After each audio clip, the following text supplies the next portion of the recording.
chat e hoje nós vamos reagir a games famosos que foram destruídos pelas adaptações da Netflix. Bora lá!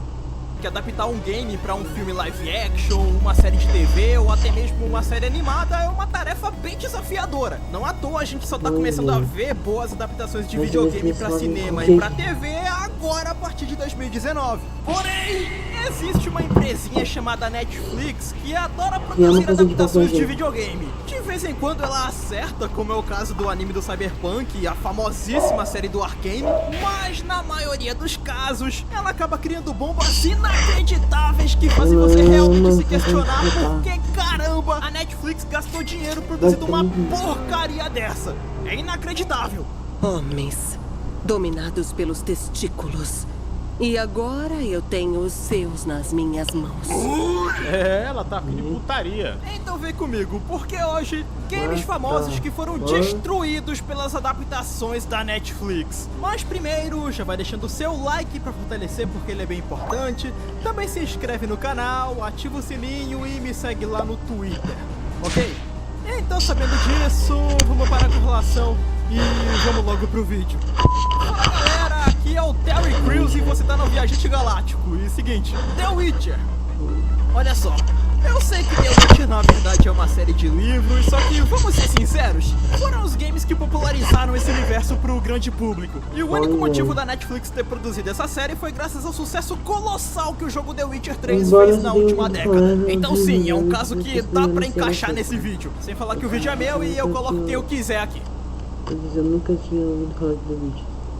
Vai fazer o que a respeito? Quando anunciado, o hype em cima dessa série foi gigantesco, pois ela não só seria uma super produção com um orçamento digno para uma obra como The Witcher, como teríamos o Henry Cavill, que é um fanzaço dos livros e dos games interpretando o Geralt, e o trailer tava animal. De fato, aquilo tinha a pegada de The Witcher, a ambientação tava maneira, as lutas contra os monstros estavam muito legais e a caracterização do Geralt tava muito boa. A primeira temporada da série da Netflix até teve uma boa recepção.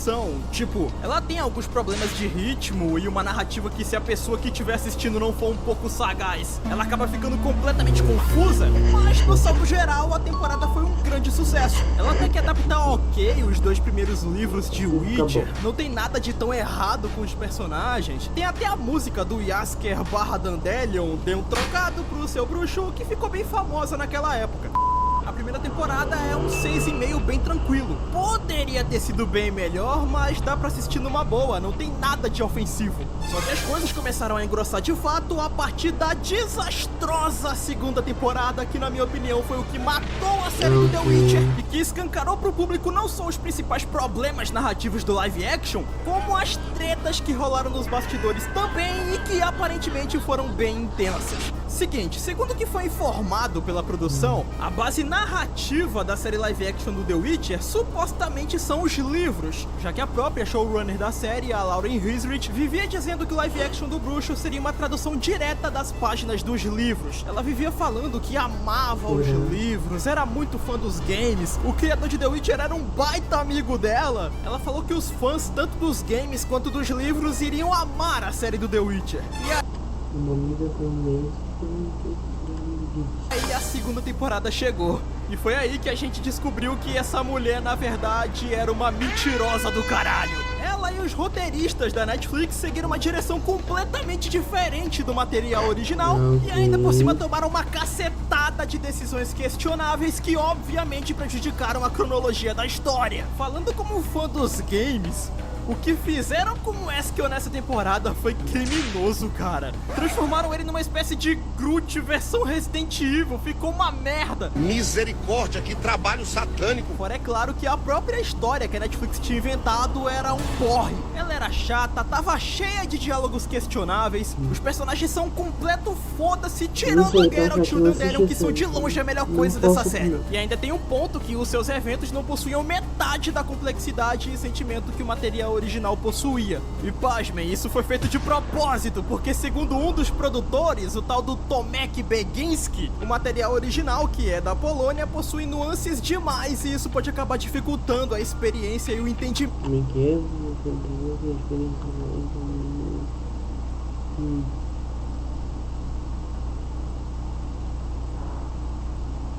Ok, né? Do público de outros países, principalmente o público americano. Resumindo, ele literalmente falou que o roteiro original foi piorado de propósito porque o público é burro.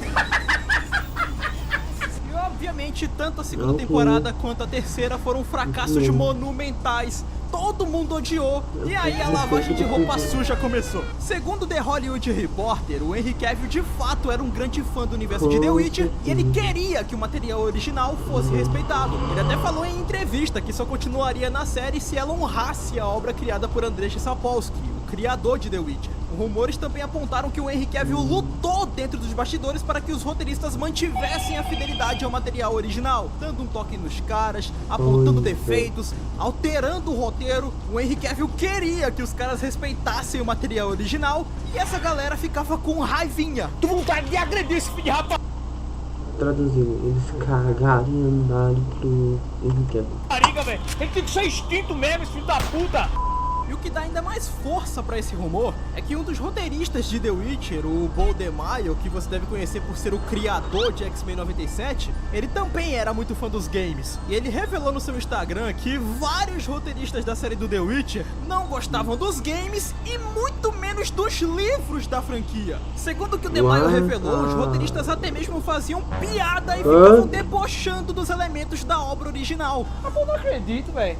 Eu simplesmente não acredito. Praticamente a mesma coisa que aconteceu com aquele primeiro anime horroroso do Castlevania. A showrunner da série veio a público pra desmentir essa informação. Ela falou que ama os livros e que tem uma relação muito boa com Andrzej Sapkowski, o criador de The Witcher.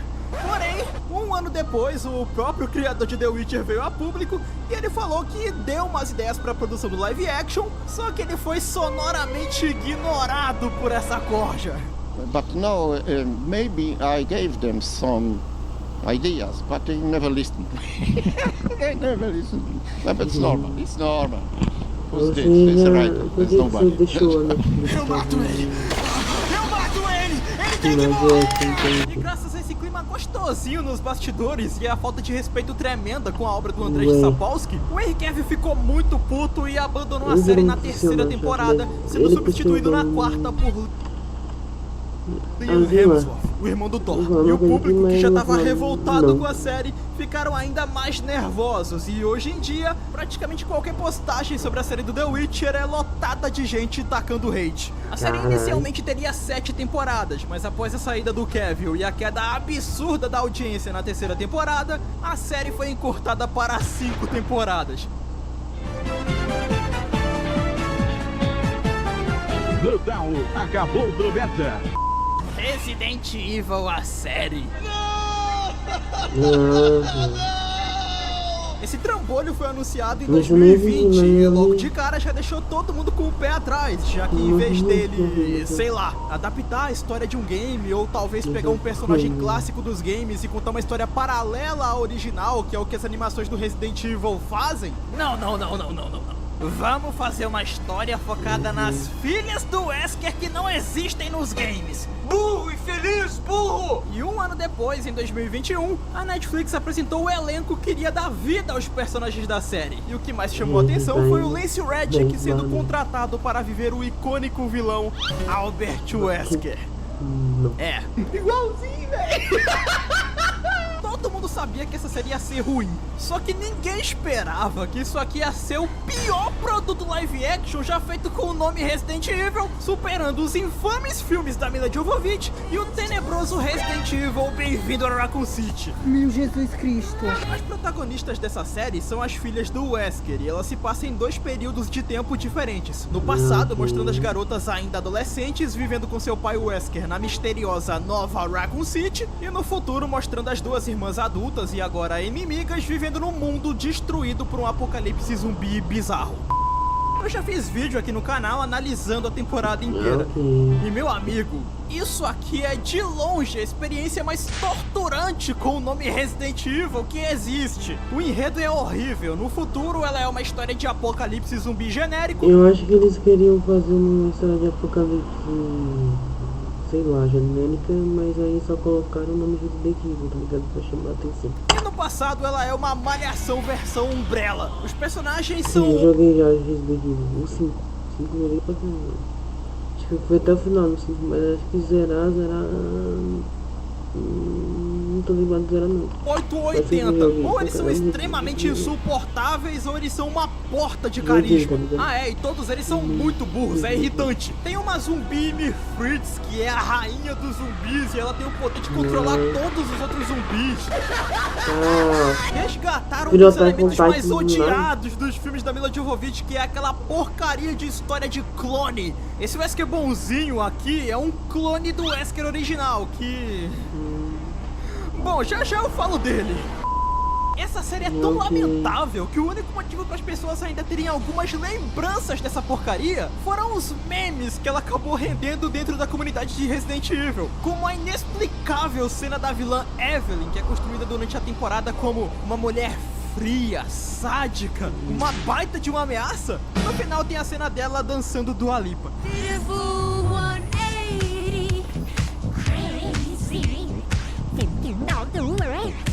Para! Eu não faço ideia do que passou na cabeça da Netflix pra ter criado uma cena maldita dessa. E a cereja do bolo, meu nobre, é o Lance Reddick interpretando o Wesker original. Esse, galera, é o Wesker original. Esse aqui é o Wesker dos games que foi morto pelo Chris no Resident Evil 5. E obviamente isso aqui virou uma chacota enorme na internet, pois a Netflix mirou no Wesker, mas acabou acertando o Blade, o caçador de vampiros. A série foi um fracasso gigantesco, ninguém gostou desse treco e ele foi cancelado ainda na primeira temporada. É deprimente. Tomb Raider, a lenda de Lara Croft. Já tem um bom tempo que eu tô querendo falar dessa bomba. Tomb Raider, a lenda de Lara Croft, é uma série animada lançada em 2024 e produzida pela Powerhouse Animation, também conhecida como o estúdio que faz Castlevania da Netflix. Só pode ser sacanagem, né, velho? Esse lixo supostamente é canônico na cronologia do reboot de 2013, se passando logo após os eventos de Shadow of the Tomb Raider. E eu falo supostamente porque esse desenho é tipo Dragon Ball Daima. Tem alucinado que fala que isso aqui é canônico, sendo que é simplesmente impossível isso aqui ser encaixado na cronologia oficial graças à quantidade exorbitante de furos de roteiro que existem nesse negócio. Por exemplo, lembra do Tomb Raider de 2013? O reboot que mostra a origem da Lara Croft, ela na sua primeira grande aventura, totalmente inexperiente, ia pular de um lado pro outro, caía no buraco, se arrebentava toda. Cara, nesse jogo a Lara Croft fica triste por ter matado um Bambi. Ela tá muito em início de carreira. E bom, essa série da Netflix, ela começa mostrando o evento que se passa antes do reboot. Pra vocês terem ideia, o Roth tá vivo ainda. E nesse evento, a Netflix mostra Lara Croft lutando com mercenário, pulando de precipício e tendo sagacidade pra se segurar usando uma faca. Ela faz rapel, ela mata crocodilo, ela escala uma fortaleza enorme na maior tranquilidade. Sendo que no reboot tem um momento que a Lara Croft tá se cagando de medo de subir numa torre. Meu irmão, em 5 minutos, os caras contrariam toda a personalidade e habilidade que a Lara tinha no reboot de 2013. E essa é só uma das incoerências. Depois disso, temos um salto temporal para os dias atuais, no caso, pós Shadow of the Tomb Raider, que é o game mais recente da franquia. E aí conhecemos a história dessa série. Seguinte, um vilão invadiu a casa da Lara, roubou um artefato da sua mansão, e a Lara vai atrás para tentar recuperar esse artefato. Enfim, uma história simples que poderia facilmente ser contada em uma série animada. O problema é que a Netflix aparentemente pediu para um adolescente fanfiqueiro de Twitter escrever o roteiro desse desenho. Um adolescente fanfiqueiro que ainda por cima nunca jogou os games de Tomb Raider e que não faz a menor ideia de quem é a personagem Lara Croft. Como eu falei, o roteiro é recheado de furos e de coisas que contradizem eventos e informações da trilogia Reboot. O roteiro não é bom. Só que um outro elemento que também incomoda demais é o quanto que os personagens foram bizarramente descaracterizados aqui. O Jonah, ele até que tá ok, não mexeram tanto nele. O Zip agora é do Vale, se é que você me entende, e ainda por cima super estereotipado. Tanto que até teve aquela cena bizarra que virou meme dele manjando a giromba de uma estátua, cara. Pois é. Tomara que tenha levado ele pra jantar antes. Eu tô bem. Eu tô legal. Ai, louco descarado! Ai! E a Lara Croft Cara, assim como o Zip desse desenho não é o Zip, a Lara desse desenho não é a Lara Croft. Isso aqui teoricamente se passa após o Shadow of the Tomb Raider, mas a Lara dessa série, ela tem um comportamento mais infantil do que a Lara Noob de 2013. Ela é mimada, a Lara Croft não consegue fazer nada sozinha. É um chororô absurdo, qualquer coisa ela começa a chorar. Mano, os caras jogaram todo o desenvolvimento que a Lara teve na trilogia Reboot no lixo. Nesse ponto da história, era pra ela estar mega badass, corajosa, decidida e completamente em paz consigo mesma. A Lara Croft é a maior personagem feminina da história dos videogames porque ela é braba, meu parceiro. Nesse ponto da história, ela devia ser igual o 007, caramba. A Lara é muito sinistra, mas, né? Estamos falando de Tomb Raider da Netflix, então é claro que nenhuma dessas características que tornam a Lara Croft icônica existem nessa versão capada da personagem. Vejam como massacraram a minha garota. E visualmente falando, o que ela não tem de peito, ela tem de braço. A mulher é praticamente um armário. Se pá, nem a Rhea Ripley tem um bração desse tamanho. Exala o suco, Fake Mary. O desenho foi massacrado por todo mundo, mas assim como aconteceu com Velma, com Castlevania Noturno e Devil May Cry, isso aqui já tinha uma segunda temporada prevista por contrato, então é praticamente certo que depois da segunda temporada o desenho vai ser cancelado e cair no limbo do esquecimento, que é onde ele merece estar. Lixovania Noturno. Castlevania, com muitas aspas, Noturno, é uma sequência do primeiro anime de 2017 que já era um completo lixo. A Netflix pegou a história fodástica do Castlevania 3 e entregou essa aberração que tá aqui na nossa frente. E essa bomba acabou gerando um filhinho, Castlevania Noturno, que supostamente adapta o Castlevania Round of Blood, que é um dos games mais queridos da franquia. Eu digo supostamente adapta porque... na verdade, ele não adapta porcaria nenhuma. Ele pegou a história de Round of Blood, a cidade, os vilões, os eventos, jogou tudo no lixo e inventou uma história ridícula, mal escrita e que não tem nada a ver com a porcaria do Castlevania. Basicamente, a história de Castlevania consiste na Igreja Católica, junto com seus aliados, organizações e guerreiros, enfrentando Drácula, que literalmente é o diabo desse universo, junto com seus lacaios. Tudo isso num clima sombrio, teatral, com diálogos extremamente elegantes e uma atmosfera 100% gótica. Isso é Castlevania. Enquanto que o incrível e sensacional Castlevania Noturno, produzido pela Netflix, nós temos deuses da África versus deuses do Egito. Ok. Mas que caralho, cara, isso é tão absurdo quanto tu tá assistindo Dragon Ball e aí do nada apareceu o Zeus tacando um raio na cabeça do Goku. Os personagens dos games, todos eles foram destruídos. Richter, que é um dos Belmonts mais brabos da história, o meu favorito da franquia, ele virou um fracote que apanha de todo mundo, ele não sabe caçar um coelho, ele foge de inimigo. Richter é um merda onde a única função que ele tem na série é ser humilhado. Brutal. Kitsube pro beta. A Net foi Netflixada. Inclusive ela é a protagonista da série, e não o Richter e a Maria como no game. Just Belmont é um velho broxa, e a que mais foi destruída foi a Maria, que deixou de ser uma garotinha fofa e inocente pra se tornar uma militante de Twitter, líder de revolução, e que literalmente invoca demônios do inferno para matar seus inimigos. Que bagulho ruim, mano. Meu Deus do céu. Eu não vou dar mais informações sobre esse anime, pois aqui no canal já temos 2 vídeos destrinchando cada uma das temporadas de Castlevania Noturno. Então se vocês quiserem saber mais detalhes sobre essa aberração, os vídeos estarão aqui em cima do card pra vocês verem depois. Nos comentários.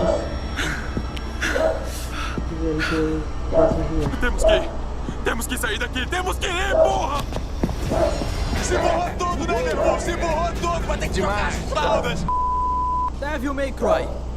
O último e mais recente game a ser obliterado pela Netflix foi o game do nosso querido caçador de demônios, Dante. E uma coisa que eu não mencionei enquanto eu falava de Castlevania é que tanto o primeiro anime quanto Castlevania Noturno e o anime do Devil May Cry, todos os 3 foram produzidos por um indivíduo chamado Adi Shankar. E ele adora sair por aí pagando de nerd, fã de videogames, otaku, sendo que na realidade ele é só um tremendo de um mentiroso que usa dessas falácias pra tentar vender as animações horrorosas que ele produz. No primeiro anime mundo de Castlevania, ele dividiu a culpa com o Warren Ellis. Pra falar a verdade, o Warren Ellis saiu como o principal culpado dessa situação, e com razão, ele é um cuzão. Em Castlevania Noturno, ele dividiu a culpa com um sujeito chamado Clive Bradley, enquanto que em Devil May Cry, a culpa é 100% dele. Foi o Adi Shankar que produziu esse negócio, foi ele que escreveu o roteiro e ele que enganou todo mundo, falando que a animação ia ser 100% fiel aos games, a essência do material original iria ser mantida, os personagens estão idênticos à contraparte original. Basicamente, ele falou exatamente tudo que os fãs de Devil May Cry tanto queriam escutar. E o resultado final é que ele entregou um anime tão horroroso quanto os outros animes do Castlevania. Literalmente a farinha do mesmo saco. Ah, mas que decepção! Você me traiu, cara! Você me enganou! O Adi Shankar pegou a história de Devil May Cry, que em um mega resumo é o Dante investigando e resolvendo casos no seu trabalho como um caçador de demônios de aluguel junto com a sua equipe. O Adi Shankar pegou isso, jogou no lixo e inventou uma história de que, na verdade, os demônios de Devil May Cry são bonzinhos, eles são pobres criaturas oprimidas e refugiadas que querem apenas um lar. E o grande vilão, na verdade, é os Estados Unidos, que não querem deixar que demônios vivam no nosso planeta. Os personagens eu nem preciso falar nada porque simplesmente virou meme. O Dante, um dos protagonistas mais poderosos da história dos videogames, ao lado da Bayonetta e do Asura, ele apanha de todo mundo, ele é derrotado por seringas, armas de choque, tiros, ele é congelado, a Lady prende ele dentro de um camburão, cara! O Adi Shankar fez o Dante ficar preso dentro de um camburão de polícia! Meu Deus, o que eu vou fazer da minha vida? Quem me ajuda? Enquanto o Betinha do Dante apanha até mesmo pro ar do inferno. Eu não tô zoando. Mas que cara fraco. A Lady acabou virando a protagonista. A Lady espanca todo mundo, ela mata todos os demônios, ela vive humilhando o Dante e ela é chata pra caramba. O Adi Shankar transformou a Lady em uma adulta que se comporta como um pirralho de 13 anos que não consegue falar uma frase sem meter 800 palavrões no meio. O negócio é tão patético que a Lady do Adi Shankar virou meme. Demôniozinho, filho de uma... Isso é maldade pra caralho.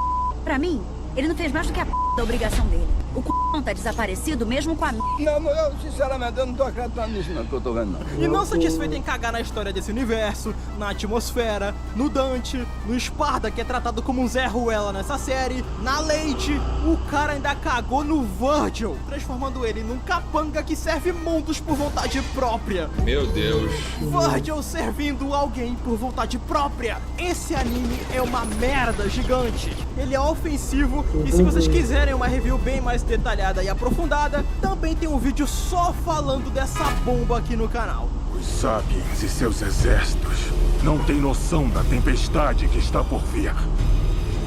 Eu sou a tempestade. Nossa, velho!